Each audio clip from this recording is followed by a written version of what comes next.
métier de chasseur de tête que vous exercez? Parlez-moi de votre parcours personnel. Ce sont deux questions différentes. Le métier de chasseur de tête est né dans les années 40 aux États-Unis et c'est un métier qui consiste à faire pour le compte d'entreprises une véritable étude du marché pour les cadres qui correspondent à un profil donné. Alors c'est extrêmement technique, ça s'est développé dans les années 50, 60, 70 de façon très grande, et maintenant vous avez dans chaque pays du monde à peu près 1 millier de cabinets qui se targuent d'être chasseurs de tête.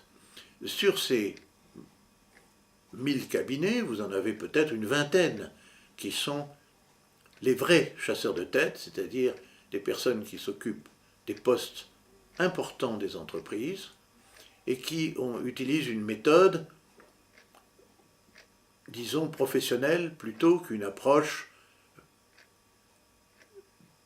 d'agent immobilier qui présente des candidats, et puis si un est recruté, ils sont rémunérés. Les 20 meilleurs chasseurs de tête sont connus, c'est ceux-là qu'il faut que vous contactiez. Les autres peuvent vous contacter, mais ce sont des gens pour des postes en dessous, en général, et qui n'ont pas la même audience auprès des employeurs. Les 20 auxquels je fais allusion, ce sont des, dont je donne la liste et les téléphones et les noms des dirigeants, ce sont des cabinets qui sont conseillés d'abord de l'employeur. Ils définissent le poste avec l'employeur, la société leur donne l'ambiance, la stratégie, les valeurs, les objectifs, à la fois de l'entreprise et du poste à pourvoir. Ils agissent un peu comme conseillers en ressources humaines.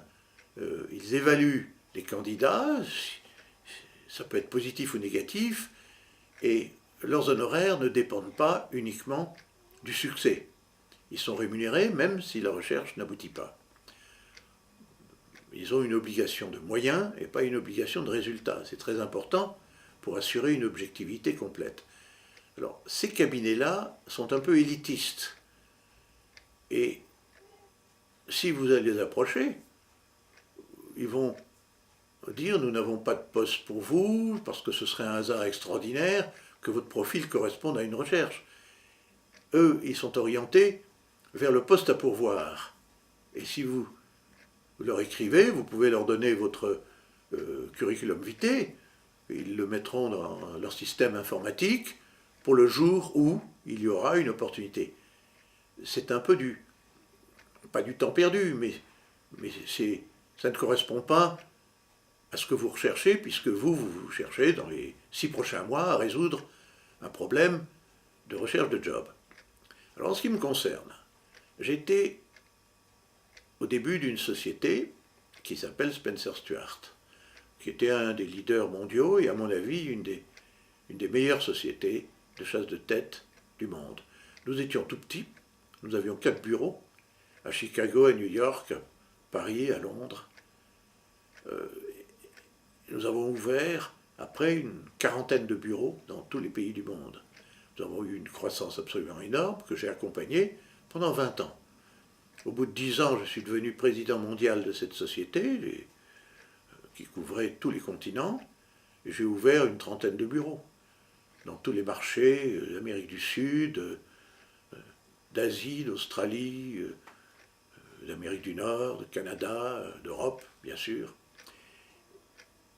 Et j'ai beaucoup travaillé en France aussi, pendant une quarantaine d'années. Donc mon parcours a été assez unique. Je connais la méthode la plus professionnelle pour trouver un candidat, et c'est en cela que j'aide une personne comme vous qui êtes candidate, susceptible de rechercher un job, parce que j'anticipe toutes les réactions qu'auront les employeurs que je connais, qui étaient mes clients, et les chasseurs de tête en vous rencontrant. Donc ce parcours-là, je le connais, et je peux vous en faire bénéficier.